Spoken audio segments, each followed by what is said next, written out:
तो देश अब दो धड़ों में बटे हुए नजर आ रहे हैं। कुछ देश ऐसे यानी कि अमेरिका इजराइल का साथ दे रहा है, वहीं रूस और चीन की भी एंट्री हो गई है। रूस और चीन इजराइल और ईरान युद्ध में क्यों कूदे हैं, ये आपको ग्राफिक्स के जरिए हम बताएंगे। देखिए, रूस और चीन युद्ध में क्यों कूदे, रणनीतिक गठजोड़ है। कैसे ईरान, रूस, चीन मिलिट्री और एनर्जी पार्टनरशिप इनके बीच में है। इसके बाद आपको बताते हैं अमेरिका और इजराइल के खिलाफ जियोपॉलिटिकल ब्लॉक भी ये तीनों देश बनाते हैं। इसके अलावा आपको आगे चलेंगे बताएंगे अमेरिका को घेरने की रणनीति भी इनके बीच है, और इसीलिए देखिए चीन इंडो पैसिफिक दबाव से ध्यान हटाना चाहता है, यानी कि जो मुद्दे चीन के हैं वहां से वो ध्यान हटाना चाहते हैं। रूस यूक्रेन युद्ध से अंतरराष्ट्रीय ध्यान मोड़ना चाहता है, जो युद्ध काफी समय से चल रहा है, एक लंबा वक्त हो गया है, वहां से ध्यान मोड़ना चाहता है। और सभी का ध्यान अब ईरान और इजराइल युद्ध पर आ गया। हथियार और टेक्नोलॉजी सपोर्ट है। रूस ईरान को ड्रोन और मिसाइल तकनीक देता है ईरान को, और चीन जो है वो साइबर समर्थन है और डिप्लोमेटिक कवच है ईरान का। और इसीलिए देखिए किस तरीके से रूस और चीन यहां पर कूद गए हैं इस युद्ध में।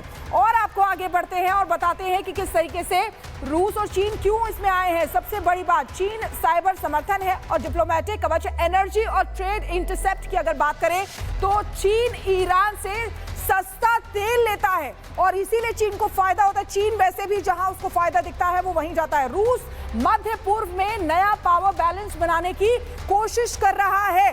सुपर पावर बनने की जो होड़ है वो यहां पर दिखाई देती है, और इसीलिए इसी वजह से देखिए रूस और चीन भी इसमें कूद पड़े हैं। पश्चिमी दबाव का जवाब है ये। दोनों देश अमेरिका के प्रतिबंधों का विरोध कर रहे हैं। अमेरिका ने जो प्रतिबंध लगाए हैं उनका विरोध यहां पर दोनों ही देशों की तरफ से हो रहा है, और इसीलिए क्योंकि अमेरिका इजराइल का साथ दे रहा है, इसीलिए ये दोनों देश ईरान का साथ दे रहे हैं। शिखा ने जानकारी दे दी। अब एक बहुत बड़ी अपडेट, सबसे ताजा अपडेट आपको बताने जा रहा हूं। इजराइल ईरान जंग के बीच अमेरिकन एयरलाइंस स्थगित कर दी गई हैं। मिडिल ईस्ट जाने वाली एयरलाइंस की उड़ानों पर रोक लगा दी गई है। यह बहुत बड़ी खबर है, यानी ये जंग और ज्यादा बढ़ेगी। ईरान इजराइल की जंग के बीच अमेरिकन एयरलाइंस जो मिडिल ईस्ट जाती थी उसे स्थगित कर दिया गया है। इस तनाव को देखते हुए, खतरे को देखते हुए, आपको पता ही है हम जो खबरें बताते हैं उसके अनुसार अमेरिका अपने नागरिकों को लेकर खासा सतर्क और सजग रहता है। थोड़ा सा भी खतरा और वो एहतियाती कदम उठा लेता है। बड़ी अपडेट है कि मिडिल ईस्ट जाने वाली जितनी एयरलाइंस है उन पर रोक लगा दी गई है। इससे पता चलता है कि अंदर खाने क्या कुछ बात हुई है, क्या अंदर खाने कुछ डील हुई है क्या, क्योंकि अमेरिका ने मिडिल ईस्ट जाने वाली जो फ्लाइट है उसे स्थगित कर दिया है। मिडिल ईस्ट जाने वाली जितनी अमेरिकन एयरलाइंस की उड़ानें हैं अब वो नहीं होंगी। तो ये बड़ी अपडेट है, ये खतरनाक अपडेट है। ये बताती है कि ये जंग और ज्यादा बढ़ेगी, और इस बात की भी संभावना कि क्या इजराइल और ईरान में कुछ नई बात हुई है क्या, या फिर और युद्ध जो है विध्वंसक होने वाला है क्या। और बड़ी खबर है कि रूस ने इजराइल को अब सीधी बात कह दी है, सीधी चेतावनी दे दी है, और ये चेतावनी इतनी कड़ी है उसके बारे में हम आपको बताने जा रहे हैं। ईरान के बुशहर परमाणु सेंटर के बारे में उससे जुड़ी हुई चेतावनी जारी की गई है, और साफ तौर पर यह कहा है कि उस तरफ देखना भी मत।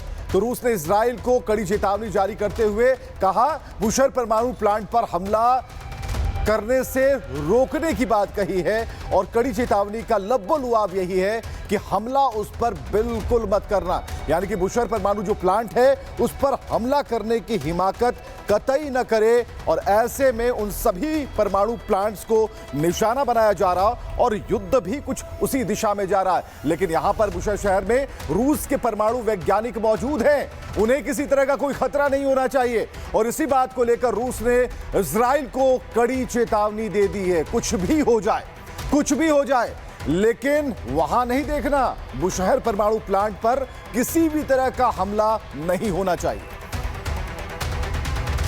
और अब आपको बताते हैं कि आखिरकार इस पूरे युद्ध पर अमेरिका की तरफ से क्या कुछ फैसला लिया गया है। दरअसल इजराइल ईरान जंग पर एक बार फिर से यू टर्न देखने को मिला है अमेरिका का।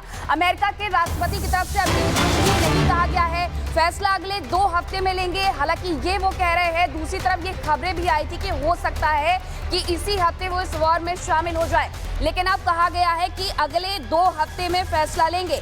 व्हाइट हाउस की प्रवक्ता ने ये बयान जारी किया है। उन्होंने कहा है कि 2 हफ्ते तक कूटनीतिक रास्ता अपनाएंगे ट्रंप। ईरान को परमाणु डील के लिए 2 हफ्ते का समय दिया गया है। व्हाइट हाउस की तरफ से ये बयान जारी कर दिया गया है, जिनकी तरफ से ये अब स्पष्ट किया गया है कि 2 हफ्ते के भीतर फैसला लिया जाएगा और 2 हफ्ते हम दे रहे हैं ताकि ईरान परमाणु डील पर अपना रुख स्पष्ट कर सके।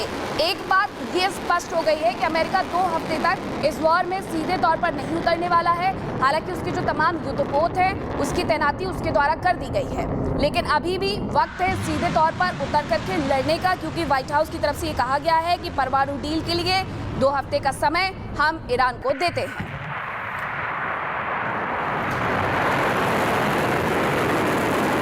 ट्रंप के हवाले से इस वक्त की बड़ी खबर है, आपको हम बता रहे हैं 2 हफ्ते का बस वक्त बचा है, जैसा कि ट्रंप कह रहे हैं। हालांकि ट्रंप जो कहते आ रहे हैं वो कर नहीं रहे, लेकिन इतना जरूर है कि एक जो टाइम इंटरवल है उन्होंने जरूर ले रखा है। तो ट्रंप के यूटर्न पर इजरायली पीएम नेतन्याहू ने क्या कहा है, ये अब हम आपको बता दे जा रहे हैं। तो डोनाल्ड ट्रंप के यूटर्न पर इजरायली पीएम नेतन्याहू ने साफ इशारा कर दिया है और उन्होंने बयान जारी किया और बयान में उन्होंने कहा कि ट्रंप अमेरिका के लिए सही करेंगे, मैं इजराइल के लिए सही करूंगा।